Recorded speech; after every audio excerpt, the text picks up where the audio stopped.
Hi all, today I am going to show you how to use a table saw safely to transform your 1x2 trim stock board into a rabbited frame stock. A rabbit is kind of a joinery term that means you are sort of cutting out a section of the board so that the board itself looks kind of like the shape of an L, so that there is a lip that is able to move over the mat on the front facing side to kind of hold that from the front and look clean and decorative.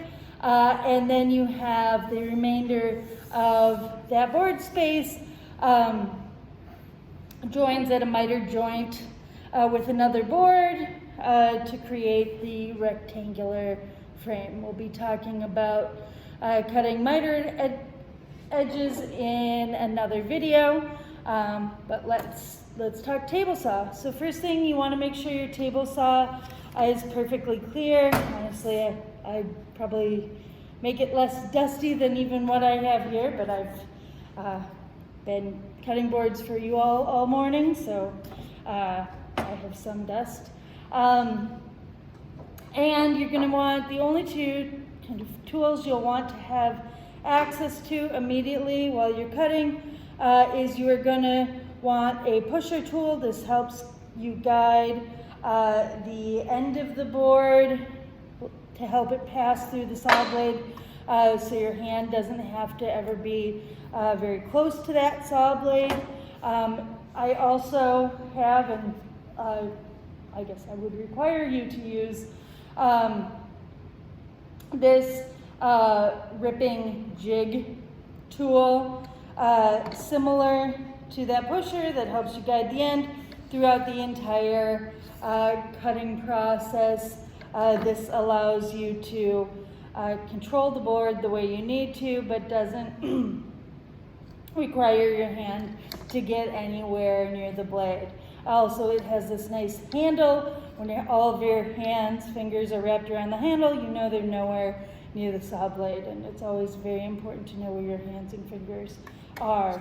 To guide our cut, I have set up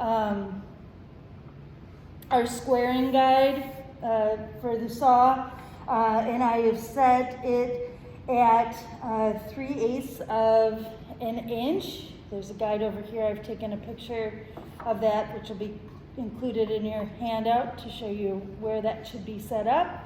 I also used the dial on the front of the table saw to, in this case, raise the blade up until it was sitting up about 1.25 inches. Even though this says it's a 1x2 trim stock, it's actually more like 1.5 inches, so that allows me, as I pass it through, it will stop the cut about 3/4 of the way through the height of this trim piece, which is what we want. And then I'll actually reset the saw, pass it through a second time to make a secondary cut, which will connect to the first one and create our rabbit. You'll see that later. All right?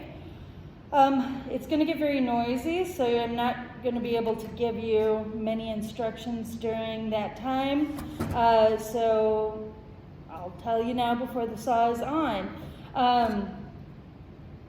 From the start, so we never start our board with the wood touching the blade. It can catch oddly and surprise you and throw kind of jog the board back at you or kick it back, which can be really dangerous. And also, you don't want unexpected things to happen when you're working with the saw. So you want to, before you start putting it through the saw track, back it off away from the saw.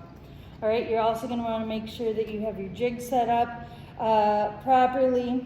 These two dials on the side are what we tighten or loosen to make sure that there's a sort of grippy pad on the bottom of this jig, and that helps grab onto the board. So you want that to be able to lay firmly and flat on that top plane of the board. And then we have these two dials on the side. You can adjust those to make sure that this part of the jig is sitting flatly and firmly on the table saw. All right? So before you turn on the saw, make sure that's set up right. It's supposed to help you push the board towards the fence, all right, as you guide it through, and then also put down pressure on the board without you having to have your fingers apply that pressure and thus get close to that blade when it's running, all right? You'll see me do this in the video. It'll take a while, but mostly when there's lots of length of the board, I will guide it with my other hand, just like this. I never let myself guide past the end of the fence. That's my own rule. So as soon as I hit on the fence, I'll pull that hand back and do it again. Pull back, do it again. As soon as I run out of that board space, I switch to the pusher, which I use like this. It looks a little crazy right now because I'm running into the blade and nothing's on. But if I do this, you can't really see it at all. So it has a little slot in the end that is designed to help you grab just the corner of the board and push the board all the way through the cut without having your hand, arm, extremities anywhere near it.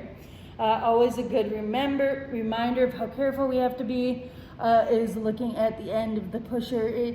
Every pusher you'll find in every shop, even though we replace these often, is going to have lots of cuts and slots in it. Could be your finger. That's what we want to avoid. Be very, very careful.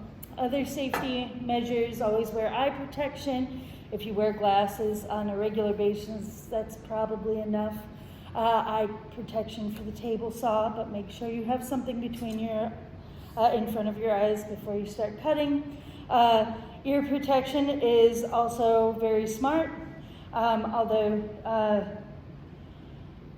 when you're first using the table saw, I'd argue it's good to be able to hear it well and know the different sounds that it makes so you can recognize them. So sometimes when I am just introducing students to the table saw, I recommend that they do it without ear protection. But if you have sustained use of the table saw, many, many boards in a row, that is when it's very important because it can permanently damage your hearing if you use it for long periods of time.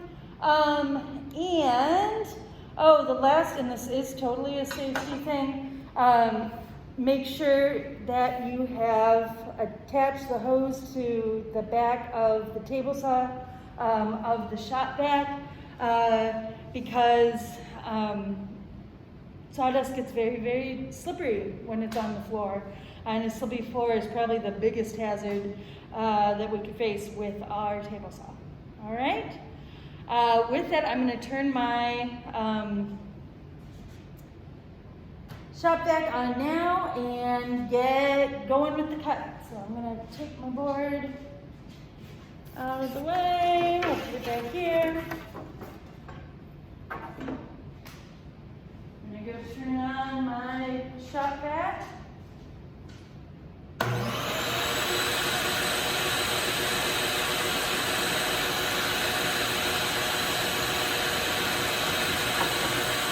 Set things up, pulling back from the blade, saw's not on, making sure I have my pusher ready, that's just on the other side. All right.